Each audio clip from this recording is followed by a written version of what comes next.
ایک مرتبہ کسی جگہ دو بادشاہوں کی آپس میں ملاقات ہوتی ہے، ان بادشاہوں کی اچھی لیک سلیک ہو جاتی ہے تو وہ ایک دوسرے کو اپنے ملک کا دورہ کرنے کی دعوت دیتے ہیں۔ پہلا بادشاہ اس میں پہل کرتا ہے اور دوسرے بادشاہ سے کہتا ہے کہ آپ اگلے ہفتے میرے ملک کا دورہ کریں۔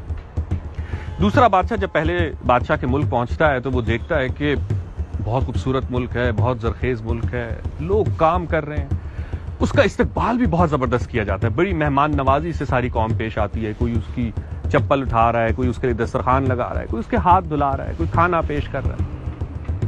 یہ بادشاہ، پہلا بادشاہ دوسرے بادشاہ کو اپنے ملک کی سیر کراتا ہے، شکار کرواتا ہے، بڑے اچھے سے اس کا پورا وزٹ کروانے کے بعد جب وہ اسے رخصت کر رہا ہوتا ہے تو وہ اسے مزید کچھ شوق ہوتا ہے اپنی بادشاہی دکھانے کا، تو وہاں جتنے لوگ اس کو رخصت کرنے آئے ہوتے ہیں وہ انہیں بلاتا ہے اور وہ کہتا ہے کہ کپڑے اتار دو، اور سارے لوگ فوراً سے اپنے کپڑے اتار دیتے ہیں۔ پھر پہلا بادشاہ دوسرے بادشاہ کی طرف دیکھتا ہے ایک فخریہ انداز سے اور کہتا ہے کہ دیکھی میری بادشاہی۔ دوسرا بادشاہ امپریس ہو جاتا ہے، وہ کہتا ہے ٹھیک ہے، اگلے ہفتے تم میرے ملک کا دورہ کرو۔ اب اگلے ہفتے پہلا بادشاہ دوسرے بادشاہ کے ملک جاتا ہے تو وہ دیکھتا ہے اس کا ملک بھی کافی بڑا ہے، بہت زرخیز ہے، لوگ کام کر رہے ہیں، اور اس کا استقبال بھی اتنے ہی اچھے طریقے سے پرتپاک انداز میں کیا جاتا ہے، مہمان نوازی کا مظاہرہ کیا جاتا ہے۔ یہ بادشاہ اس کو اپنے ملک کی سیر کراتا ہے، کہیں لے کے جاتا ہے اور کہیں نہیں لے کے جاتا ہے، لیکن پہلے بادشاہ کو کچھ کمی سی محسوس ہو رہی ہوتی ہے، وہ کچھ خاص متاثر نہیں ہوتا دوسرے بادشاہ سے۔ جب یہ جانے لگتے ہیں تو دوسرا بادشاہ وہاں کھیتوں میں ایک بوڑھا کمزور شخص کام کر رہا ہوتا ہے، تو وہ اس کو آواز دیتا ہے کہ یہاں آؤ۔ جو بوڑھا شخص ان دونوں بادشاہوں کے سامنے آتا ہے تو دوسرا بادشاہ اسے کہتا ہے کہ اپنے کپڑے اتارو۔ وہ کمزور شخص یہ سنتے ہی بندوق اٹھا لیتا ہے اپنے ہی بادشاہ پہ اور اسے کہتا ہے کہ تم میرے بادشاہ اس لیے ہو کیونکہ تم میری جان، میری مال، میری عزت کے محافظ ہو، اور اگر تم میری جان، مال اور عزت پہ حملہ کرو گے تو میں تمہیں بھی نہیں چھوڑوں گا۔ تمہیں بادشاہ مانتا ہی اس لیے ہوں کیونکہ تم محافظ ہو۔ دوسرا بادشاہ پہلے بادشاہ کی طرف اشارہ کرتا ہے اور کہتا ہے دیکھی میری بادشاہی۔ تو بڑا مایوس ہوتا ہے، وہ کہتا ہے کیا بادشاہی، تمہارے اوپر تمہاری رعایا کے ایک کمزور شخص نے بندوق نکال لی اور تم کہہ رہے ہو کیسے دیکھی میری بادشاہی۔ تو پھر دوسرا بادشاہ اس پہلے بادشاہ کو کہتا ہے کہ تم جن پہ راج کرتے ہو وہ بیچارے بھوکے، مجبور، مفلس لوگ ہیں، اور میں جن پہ راج کرتا ہوں وہ خود راج کرنے کے اہل ہیں۔ یہ فرق ہے تم میں اور مجھ میں، جا کے دیکھو کہ تم کن پہ راج کر رہے ہو اور میں کن پہ راج کرتا ہوں۔ ہمیں آئے دن ٹی وی سے، اخبارات سے، سوشل میڈیا سے، ٹویٹر سے پتہ چلتا رہتا ہے کہ پاکستان کے سارے مسائل کی وجہ یہ قوم ہے، اس خطے میں بسنے والے عوام ہیں۔ عوام جاہل ہے، عوام انتہا پسند ہے، عوام کو کچھ پتہ ہی نہیں، اور کوئی یہ نہیں بات کرتا کہ صدیوں سے اس خطے میں بسنے والے لوگوں کے فیصلوں کا اختیار کیا یہاں کے لوگوں کے ہاتھ میں ہی ہے۔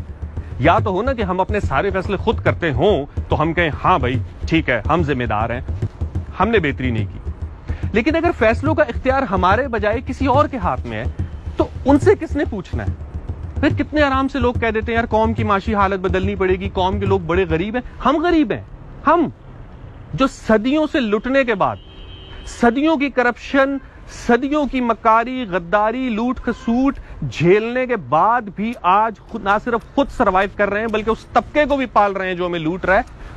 ہم غریب ہیں، ہماری غریبی میں، ہماری غربت میں ہمارا قصور ہے۔ جوڈیشری کے لوگ، لائر کمیونٹی کے لوگ بڑے آرام سے باہر آ کے کہتے ہیں کہ یار انصاف نہیں مل رہا، سسٹم انصاف نہیں ہونے دے رہا، تو بھیا آپ کی ذمہ داری تھی نا انصاف دینا۔